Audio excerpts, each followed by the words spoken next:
So, good morning mga Katirasos users sa buong Pilipinas.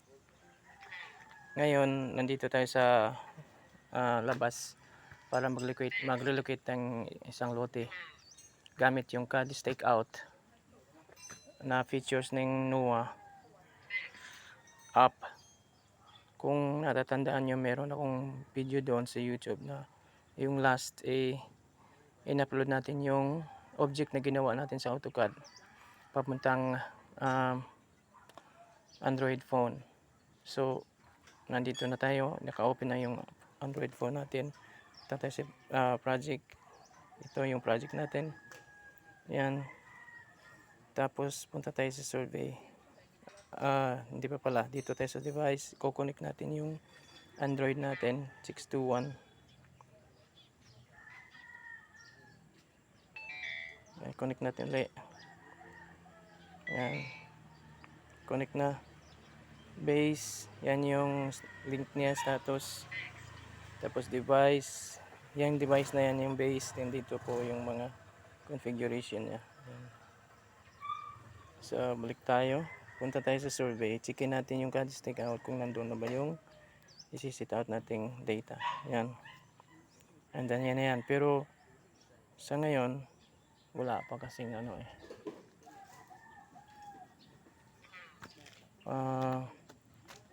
Wala dito yung lote na pag gawin natin reference. So, i-import natin yan. Dito tayo sa download, telegram. Ito yung lot 821 DWG. Yan.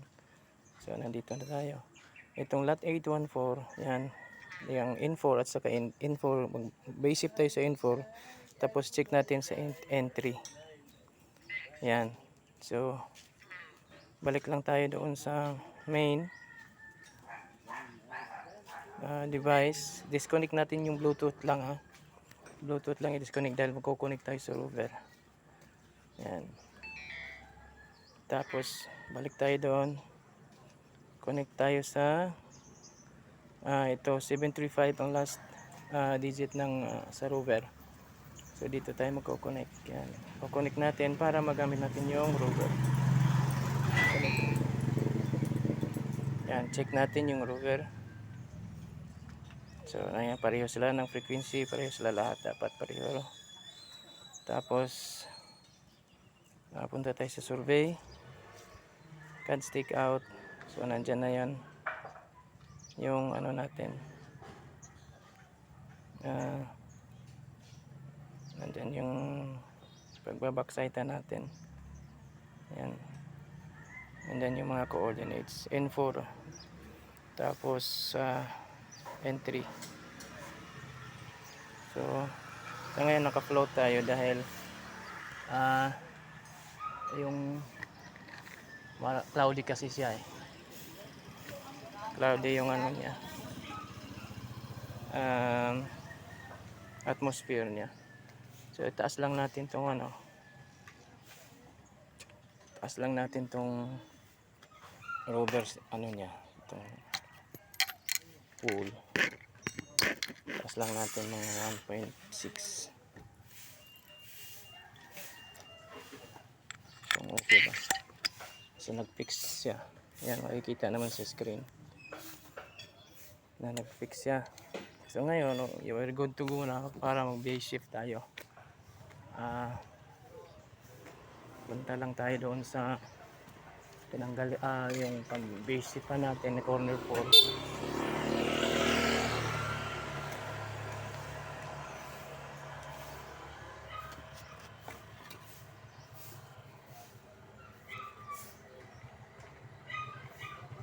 Yan.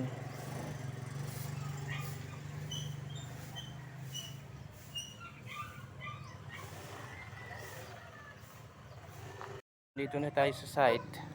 Yan. Switch tayo sa yan. Yan yung view plan natin. Kukuha natin ng ano yan. Balik tayo doon sa NOAA. Kukuha natin ng pangalawang reading yan. Yan. Pangalawang reading kukuha na natin para makasiguro. Ayan.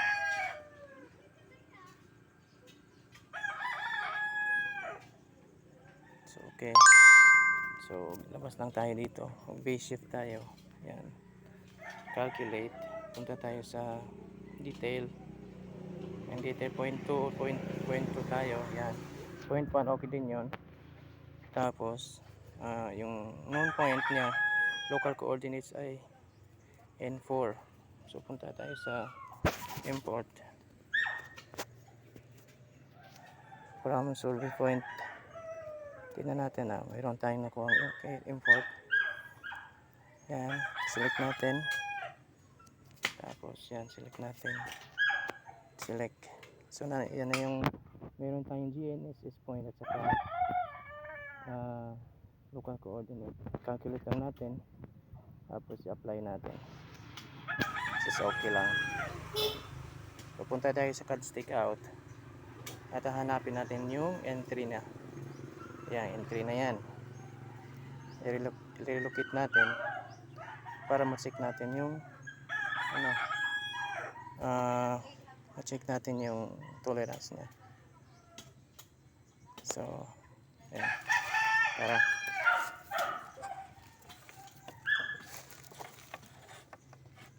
Sabi niya north 14 and then west is 6. So northwest yung direction nitong pangalawang puntos. Iwan lang natin tong natin dyan.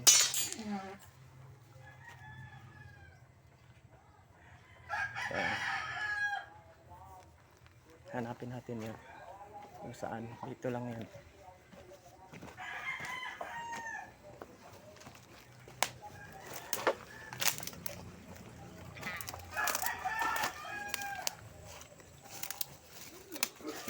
Aray.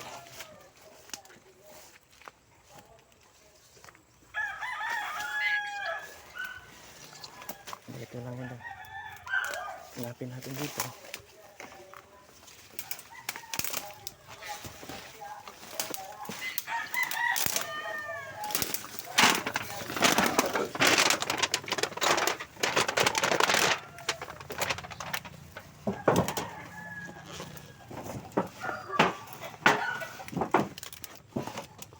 Ayan.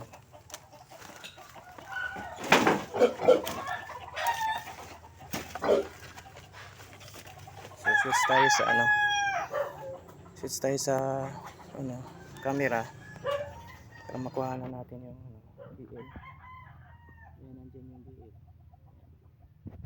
So switch tayo dun sa NOAA. Yan. Hanapin natin kung saan to.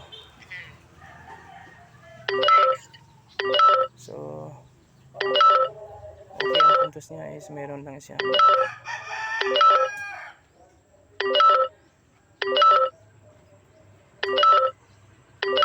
3 cm 15 mili. So okay na to. Good to go na to.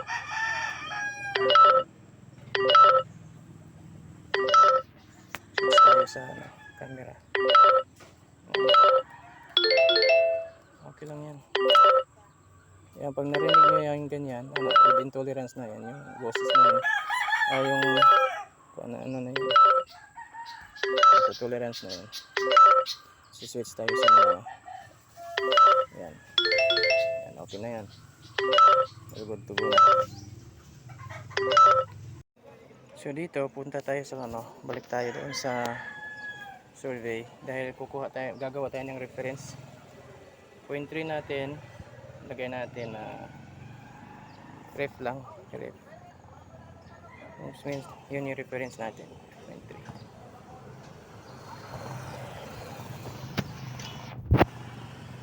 Tapos kuha natin ang reading. Yan. Tapos lagyan natin, kuha na natin ng konting video lang. Yan. Punta tayo sa camera. Yan. And then yung reference natin. Nail ko yan, complete nail ko yan. Complete nail yan. So, punta tayo sa NOAA ulit. So meron lang tayong 0.3 na reference. Gagawa pa tayo isa ng reference ulit isa dito.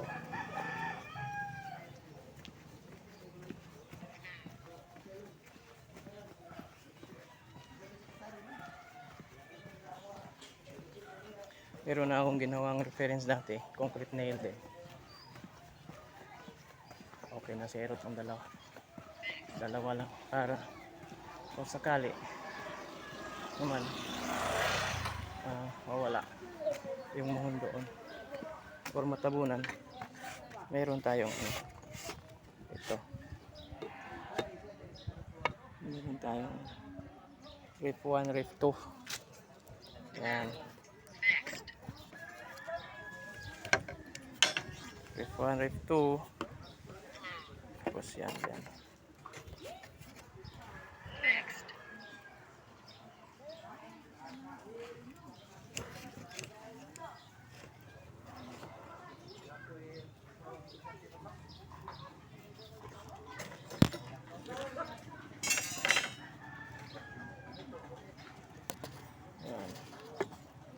Kodo lang po dahil ako lang kasi mag-isa din, yung ano ko tulog pa kasama ko. Ayan, kuha tayo ng reference 4. Ayan, check. Ayan,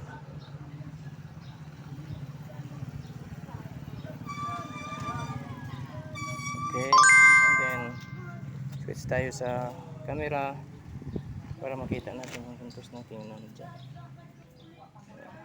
Tapos tayo ulit sa NUA. Ngayon, punta tayo sa NUA. Sorry, CAD stick out. Hanapin natin yung unang puntos doon. Kasi sit out natin. Ayan.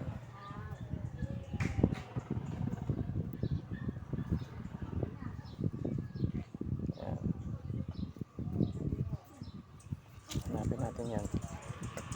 Lagay muna natin to.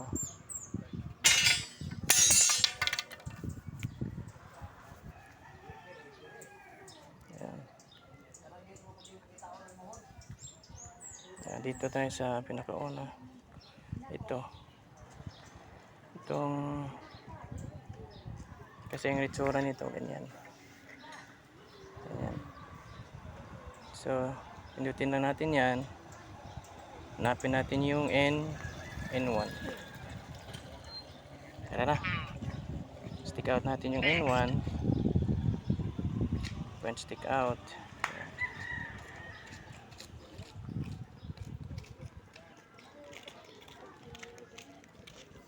Hanapin natin, sabi niya 35 meters east and natin ng east. 4 meter north. So continue lang tayo, tapos na tayo kumuha anong data doon sa isang building. Punta tayo sa CAD stakeout.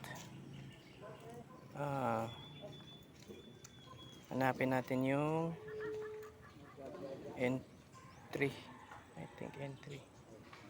N3, N4, N5, N6.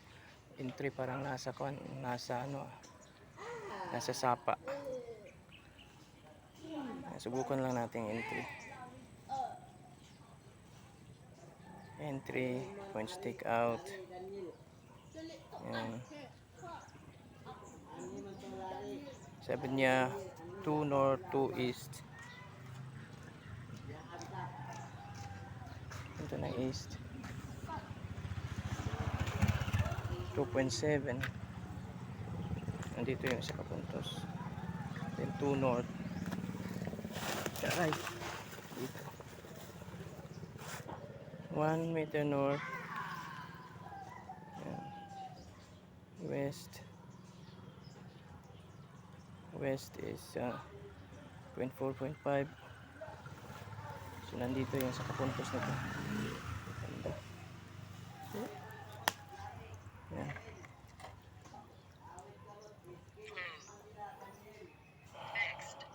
So west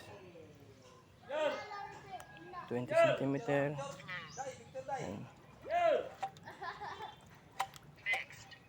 Ayan, nandyan yung hon. Ayan, tumaliktik na. Kasi nandiyan yung mohon.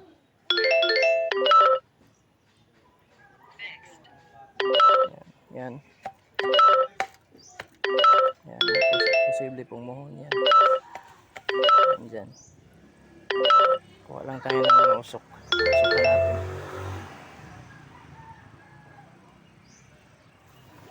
Dali na!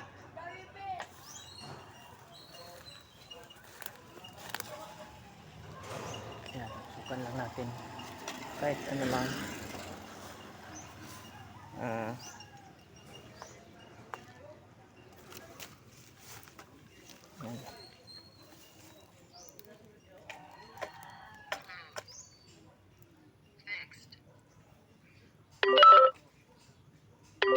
Dito yung isang mohon. Ito.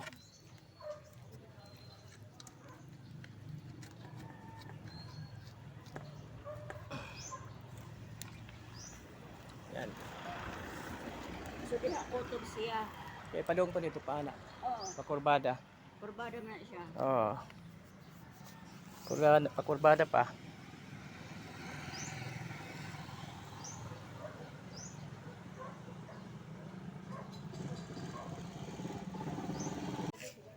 So, mga katersos, users sa Pilipinas, ito na yung mohon na nilagay natin. Ayan. Dapat i-align dapat yung mohon kung nag-relocate kayo para kung sakaling may susunod, pwede siyang gawing reference. Ito in-align ko. So, okay naman siya. So, switch video sa camera. Ayan, tunog. Yan po yung ang ibig sabihin po niyan is nandiyan siya sa tolerance. Nasa tolerance yan. Ayan. 5 points to. Mayroon yung iba. Yung iba yung may nakita nyo yung may ano. Yan. Nandiyan yung may BL mohon dyan. Saka yung isa doon. Yung mga stick. Yung isa. Ito. Tapos ito yung isa. Yan last. So dito nagtatapos yung ano natin, yung trabaho natin.